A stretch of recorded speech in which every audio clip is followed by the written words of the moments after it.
Assalamualaikum warahmatullahi wabarakatuh. Kembali lagi dengan saya Sagir Fidansyah dengan NPM 4192210006 Teknik Sipil Universitas Widyatama Angkatan 22. Saya akan melanjutkan lagi di materi yang sebelumnya, yang dimana terakhir saya udah menyampaikan apa sih hal-hal penting yang harus diingat gitu dalam melaksanakan VA itu apa aja sih, yang harus diperhatikan si VA itu harus apa aja sih, banyak. Dan sekarang saya akan lanjutkan materinya ke bagian pelaksanaan value engineering dalam konstruksi di Indonesia. Value engineering merupakan pendekatan sistematis yang bertujuan untuk meningkatkan nilai suatu proyek dengan mengoptimalkan fungsi, mengurangi biaya, dan mempertahankan atau meningkatkan kualitas. Nah, kenyataan penerapan VA di Indonesia nih, kesadaran dan peningkatan. Banyak proyek konstruksi besar, terutama yang didanai pemerintah atau melibatkan telah menerapkan VA, misalnya proyek tol dan bandara seringkali menggunakan VA dalam tahap desain dan pelaksanaan untuk mengurangi pemborosan. Jadi ternyata di Indonesia juga kita tuh udah sangat menggunakan VA ini gitu loh, yang bisa dilihat dari proyek-proyek pemerintah atau melibatkan konsultan internasional. Itu VA itu udah dilaksanakan gitu. Contohnya kayak misalkan pembuatan proyek jalan tol, pelabuhan, dan bandara sering sekali digunakan VA gitu, tahap desainnya agar ya mungkin dapat mengurangi biaya kah, atau mempertahankan atau meningkatkan kualitas kah. Jadi udah dipakai gitu VA itu. Lalu selanjutnya ada fokus penghematan biaya. Ya di Indonesia udah pasti digunakan ya VA ini tuh, karena kenapa? Karena kan lebih hemat gitu loh, lebih enak gitu loh, lebih bisa dapat untung balik lah setidaknya. Ternyata yang direncanain awalnya segini ternyata lebih murah kan. Itu kan bikin bikin seneng gitu sebagai owner gitu, karena hal yang dikeluarkannya ternyata nggak sebanyak yang direncanain di awal gitu kok. Ya otomatis penghematan biaya itu enak, bikin enak lah gitu. Lalu kolaborasi multidisiplin. Penerapan VA membutuhkan kolaborasi berbagai pihak seperti arsitek, insinyur, manajer proyek, dan pemilik proyek. Beberapa perusahaan konstruksi Indonesia mulai membentuk tim VA untuk mendorong inovasi dalam tahap bisnis desain. Jadi perusahaan-perusahaan di Indonesia udah menerapkan si VA ini, bahkan kolaborasi multidisiplinnya udah diharuskan untuk bisa VA gitu, untuk bisa berkolaborasi dengan baik gitu. Lalu ada regulasi dan standar. Pemerintah Indonesia melalui Kementerian PUPR telah mendorong penerapan VA dengan memasukkan pedoman terkait efisiensi biaya dan keberlanjutan, namun penerapannya belum seragam di seluruh daerah. Nah, bahkan PUPR aja udah menerapkan, bahkan memasukkan pedoman terkait efisiensi biaya dan keberlanjutan. Namun sayangnya ternyata kalau dilihat dari data tuh ternyata belum seragam gitu di seluruh daerah tuh, masih banyak yang berbeda-beda lah. Nah, selanjutnya ada kendala dalam penerapan VA ini. Ada beberapa kendala ternyata dalam menggunakan VA itu. Yang pertama, kurangnya pemahaman dan kompetensi. Nah, sebagai pelaku konstruksi, gak semua orang bisa melakukan VA. Apalagi orang yang mungkin baru, junior ataupun tingkat menengah lah.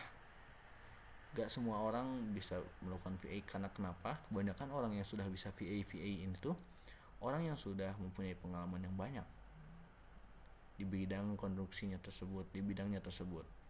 Karena kalau misalkan udah punya pengalaman banyak ya kita tahu gitu mana yang harus dikurangkan, mana yang harus ditambahkan gitu. Agar kenapa? Agar karena dia tuh punya pengalaman dari proyek-proyek sebelumnya. Seperti yang disebutkan sebelum-sebelumnya, ada melihat hasil dan juga mengevaluasi kan. Kalau misalkan orang-orang yang sudah berpengalaman, otomatis dia udah mengevaluasi dirinya sering kan, udah melihat hasilnya sering kan. Yang gagal, yang berhasilnya dia udah pasti udah banyak, karena pengalamannya udah banyak. Jadi orang yang udah banyak pengalaman udah pasti bisa VA, karena dia udah belajar dari pengalamannya tersebut. Terus selanjutnya ada budaya kerja konvensional. Budaya kerja yang cenderung mempertahankan metode tradisional di Indonesia ini udah pasti banyak orang yang kayak gitu. Karena kenapa? Ya mungkin karena orang tersebut tidak mau mengikuti perkembangan gitu loh. Bahkan metode-metode yang dia gunakan tuh itu aja gitu loh, gak mau berubah-berubah gitu. Itu loh. Makanya kemungkinan besar itu sebagai kendala. Lalu selanjutnya ada keterbatasan data dan teknologi. VA memerlukan data yang akurat, udah pasti, karena itu harus diperhatikan banget sih data-datanya tuh agar menghasilkan eh, hasil yang baik gitu loh, hasil yang sesuai gitu loh. Karena kalau misalkan data-datanya nggak lengkap ya otomatis kita nggak tahu gitu loh, di bagian ini ternyata bisa menjadi hal yang merugikan gitu, misalkan di biaya ternyata kita cuma VA di bagian material sama fungsinya aja karena nggak ada data biayanya, kan siapa tahu ternyata biayanya malah makin mahal kan, nggak tahu tuh. Lalu selanjutnya ada tekanan waktu dan anggaran. Dalam proyek, waktu yang terbatas sering membuat pelaku lebih fokus pada penyelesaian daripada mengevaluasi opsi VA. Dan itu alokasi anggaran untuk kegiatan VA seringkali tidak diprioritaskan. Ya, seperti yang bisa dilihat, kebanyakan orang ingin cepat beres gitu, tanpa melihat si VA-nya gitu, tanpa mengeksplorasi si opsi VA-nya. Bahkan sebenarnya eksplorasi opsi VA itu bisa dilakukan sambil dengan dimulainya kegiatan gitu loh. Jadi bahkan tidak diprioritaskan juga gitu si VA ini tuh. Padahal si value engineering itu sangat berfungsi gitu loh untuk menghasilkan kualitas yang baik gitu, harga yang murah, kualitas baik gitu kan, enak gitu kan. Selanjutnya ada kurangnya dukungan manajemen. Kadang pihak manajemen juga tidak mengerti gitu dengan value engineering, itu yang mungkin bakal jadi tantangannya gitu loh. Ada pihak manajemen yang mungkin tidak di bagian sipil atau tidak di bagian konstruksinya, nggak tahu apa sih metode VA itu apa gitu, banyak yang nggak tahu gitu. Itu sebagai tantangan juga. Lalu selanjutnya ada peraturan yang belum terintegrasi. Meskipun ada dorongan dari pemerintah, regulasi terkait VA belum sepenuhnya diimplementasikan di semua jenis proyek konstruksi. Banyak kontraktor dan konsultan belum melihat VA sebagai kewajiban.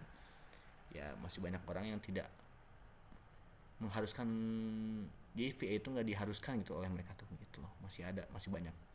Selanjutnya ada rekomendasi untuk mengatasi kendala-kendalanya. Yang pertama, edukasi dan pelatihan udah pasti, karena untuk kita bisa memahami CVA itu kita belajar terus gitu, belajar terus pelatihan itu biar kita ngerti juga gitu apa yang harus di VA, apa yang harus di value engineeringnya, apa yang harus dikuranginnya, apa yang harus ditambahinnya, biar kita tuh nambah ilmu juga gitu loh, agar kedepannya juga ilmu itu bisa dimanfaatkan kan otomatis. Lalu selanjutnya ada integrasi VA dalam regulasi. Pemerintahan perlu memperkuat kebijakan dan regulasi yang mendorong VA sebagai bagian dari persyaratan proyek, terutama pada tahap perencanaan desain. Jadi ya salah satu caranya ya memasukkan si VA ini tuh ke dalam ya peraturan-peraturan gitu, regulasi, biar diikutin gitu sama banyak pihak tuh, biar kalau ingin salah satu mengatasi kendalanya ya. Selanjutnya ada pemanfaat teknologi udah pasti, seperti BIM, Building Information Modeling, itu membantu proses PA banget, itu sangat membantu. Selanjutnya ada meningkatkan kesadaran manajemen. Jadi si manajemen gue sebisa mungkin harus mempelajari nih VA itu apa, value engineering itu apa ya, biar kita tuh sebagai orang yang mendesainnya tuh, sebagai orang yang mengerti VA nya tuh bisa enak gitu berhubungan dengan si manajemen yang mengerti juga gitu loh. Selanjutnya ada promosi best practice. Berbagai studi kasus sukses penerapan VA di proyek-proyek besar untuk mendorong adopsi yang lebih luas. Nah, ini nih ada hubungan-hubungan antara QA, QC dan VA dalam manajemen mutu konstruksi. Yang pertama, hubungan antara QA, QC dan VA. Quality assurance. QA adalah pendekatan sistematis yang berfokus pada perencanaan, pengawasan, dan proses untuk memastikan standar mutu yang telah ditetapkan terpenuhi. QA mencakup kebijakan, prosedur, dan audit mutu. Ada QC. QC lebih bersifat operasional dan teknis. Ini melibatkan inspeksi, pengujian, dan verifikasi hasil pekerjaan konstruksi agar sesuai dengan spesifikasi yang telah ditentukan. Lalu ada VA. VA adalah metode yang bertujuan meningkatkan nilai proyek dengan mengoptimalkan fungsi dan efisiensi biaya tanpa mengorbankan kualitas. VA sering digunakan untuk menemukan solusi alternatif yang lebih hemat biaya dan sesuai standar mutu.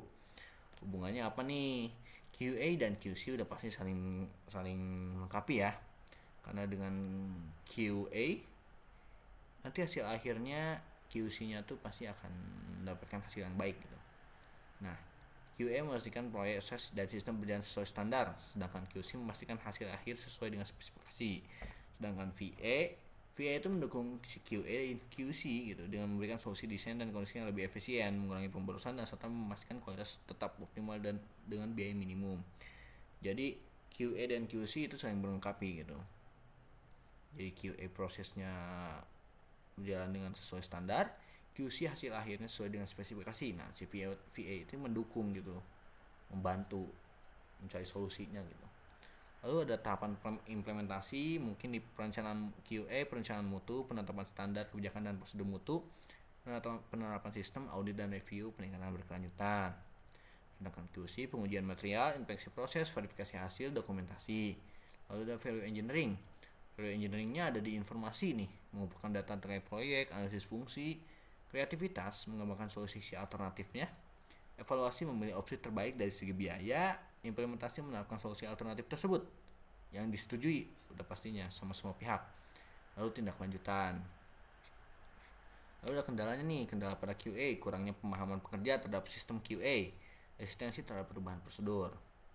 Kendala pada QC, keterbatasan alat inspeksi nih. Lalu ada kurangnya dokumentasi atau pengawasan lapangan. Lalu ada kendala di VA, ketidaksinkronan atau pengurangan biaya dan kualitas. Nah, ini salah satu hal yang susah sih di VA ya. Lalu ada waktu yang terbatas untuk analisis mendalam. Untuk solusi-solusi di atas, ada pelatihan intensif kepada tim proyek untuk QA ya. Ada komitmen manajemen untuk mendukung implementasi QA juga gitu. Ada untuk QC-nya, sedangkan untuk QC-nya menggunakan teknologi inspeksi modern, misalnya drone atau sensor. Menyediakan tim khusus untuk inspeksi lapangan. Sedangkan untuk VA, melibatkan pakar multidisiplin semua pihak dalam tim VA, menyediakan waktu khusus dalam jadwal proyek untuk analisis VA. Contohnya, proyek bangunan nih, yang diberikan contoh sama modulnya, ada proyek pembangunan jalan tol. Membuat standar mutu, si QA-nya membuat standar mutu pada campuran beton, audit rutin terhadap penggunaan alat beratnya.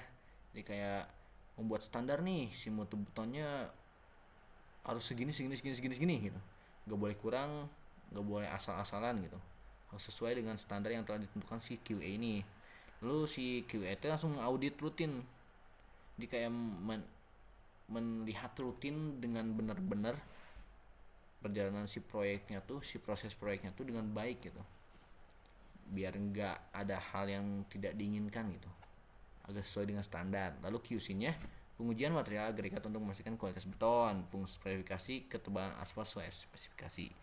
Untuk VOA-nya mengganti material geotekstil impor dengan bahan lokal berkualitas setara, karena dengan contoh ini tuh jadi kayak mungkin bahan impor pasti lebih mahal daripada bahan lokal kan, ya normalnya gitu kan.